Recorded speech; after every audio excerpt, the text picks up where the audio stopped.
systems that are there, and we want to have experiences that you haven't had previously in Far Cry. I mean, the idea of verticality. If you decide you want to get up in the morning, you want to have a digital vacation by effectively grabbing some carabiner gear and climbing up to the top, and you and a buddy just going wingsuiting for the day, buy Far Cry 4.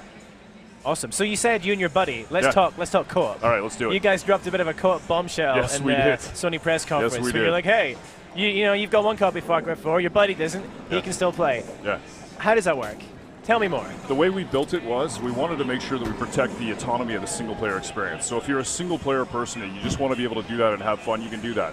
But at any given time, you're going to be able to invite your buddy in and be able to play in the open world. And from the standpoint of if you're on the PSN network, we want to make sure that if you don't have the game, you have a chance to be able to go out and try it. The nuts and bolts of exactly how it's going to work, I won't bore you with the details, but what I'll tell you is we're going to be generous. We're going to be generous. We want you to be able to basically download the game, jump into your buddy's game, play as Herc, play for a couple hours, run around, experience the entirety of the open world, take over some outposts, take over some fortress, understand what it's like to be able to wingsuit, to be able to climb on top of the elephants, to be able to get a whole bunch of new vehicles and weapons, and effectively play the game.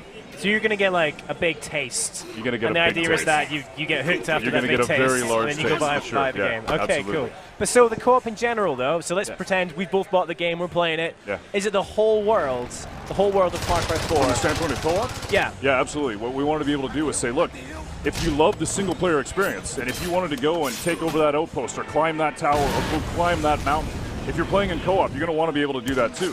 We don't want to make it so that you can't do stuff. We want to make it so that you can play with the toy, you can enjoy the anecdote factory. So we make it so that if you see it, you can go there, and with your friend, you can have a blast.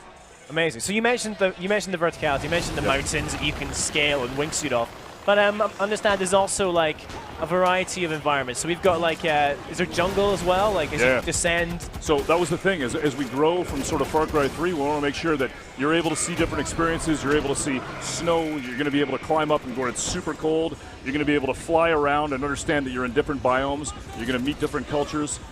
We want to give you the full varied experience, all the various of sort of different areas that you can play at the foot of the Himalayas. Fantastic. So we're just watching through some of the, it's the brilliant explosive elephant moment from the gameplay at the press conference the other day.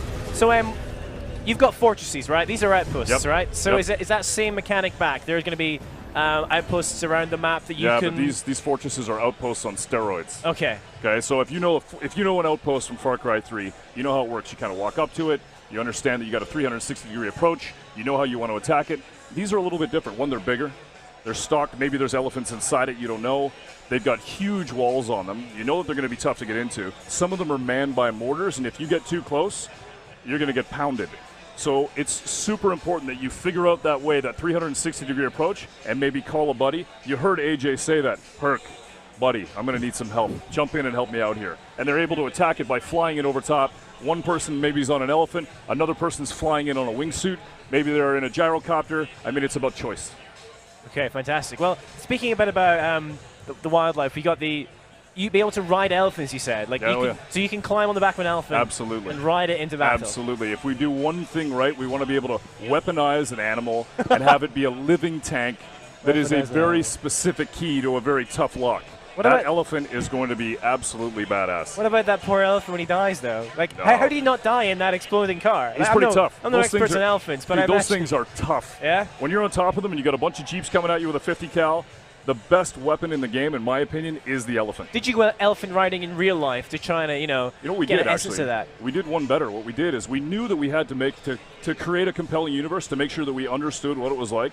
We sent a bunch of the devs over there, and what was really interesting is that we didn't get it right at the first time. We sent some guys over, they started to have an experience, they came back and they looked at our game world and they went, you know what guys, we got the scale wrong, we got the feeling wrong, I need to be able to make it so that I can smell this game. That's what we want. It's got to be as real as possible. And we realized we didn't have it right, so we had to fix some stuff, we had to change the scale, we added in a couple of extra elements and different features and animals, and I think we've got it right now. Cool. Now, in Far Cry 3, for me there was kind of two stars of the show. There was the world,